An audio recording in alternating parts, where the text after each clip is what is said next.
Dans le cadre du projet Tufaulu Pamoja 2, un atelier de formation s'est tenu à Kalemi réunissant des femmes et des jeunes influents dans les secteurs politiques, administratifs et privés autour des discussions cruciales sur les droits humains. Organisé du 25 au 26 septembre 2025 au centre Néma, cet atelier vise à renforcer leurs connaissances sur le cadre juridique nationaux, régionaux et internationaux relatifs aux droits de la femme et des jeunes. On vient de les outiller pour ce qui concerne les instruments juridiques, qu'elles soient capables de défendre leurs droits en cas de violation et même saisir les cours compétentes et les tribunaux pour qu'elles soient rétablies à leurs droits.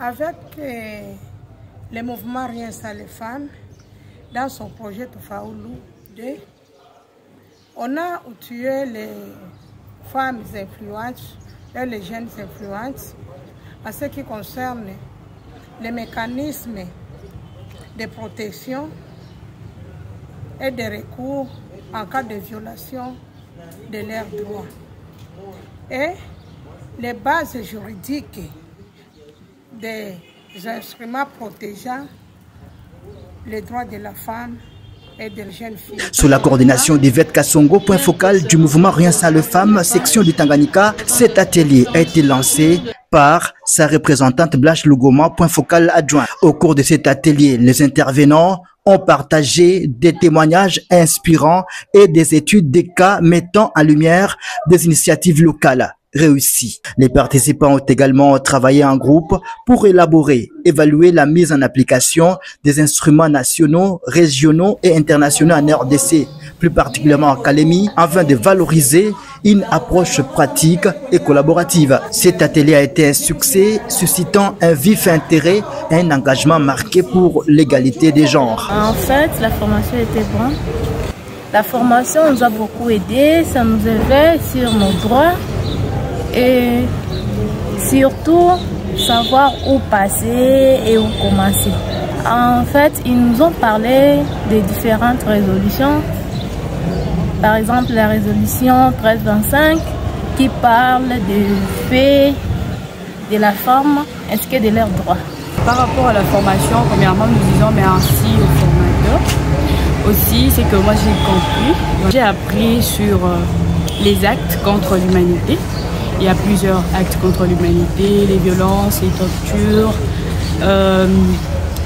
les guerres. Pendant des guerres, les hôpitaux sont touchés, également les écoles. Aussi, j'ai compris la différence des résolutions. Des résolutions. Il y a la résolution de 1325, le protocole de Maputo.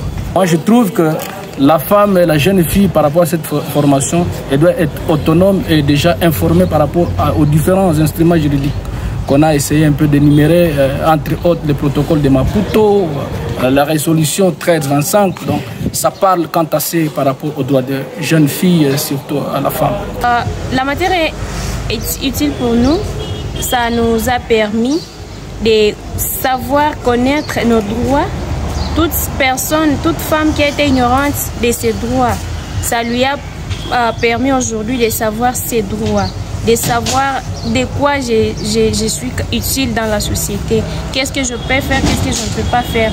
Et aussi aller divulguer que cette connaissance ne puisse pas rester dans la salle ou bien dans la rue, que nous puissions aussi restituer à celles qui sont restées dans nos coins, dans nos associations, d'aller aussi restituer, disant, voilà, là où nous sommes partis, on nous a pris les instruments juridiques protégeant la femme. Il y a aussi dans la Constitution l'article 14 qui parle du droit de la femme à travailler. La femme aussi doit travailler comme l'homme. Elle a aussi la tête, elle a aussi l'intelligence comme l'homme. Elle doit aussi travailler, elle doit aussi participer à des instances décisionnelles. Cet événement bénéficie du financement et de l'appui de l'ambassade de Suède et CAFOD.